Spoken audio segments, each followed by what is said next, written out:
after replacement of power supply caps and a few bad tubes. So first, check our grid. Plenty of grid drive. We do have push to talk installed.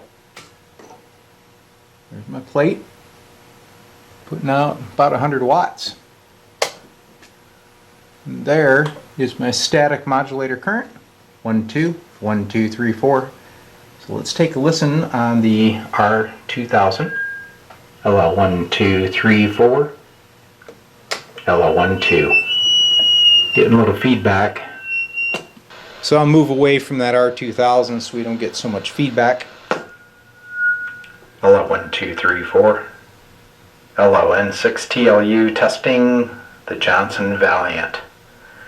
The old dusty radio lives again.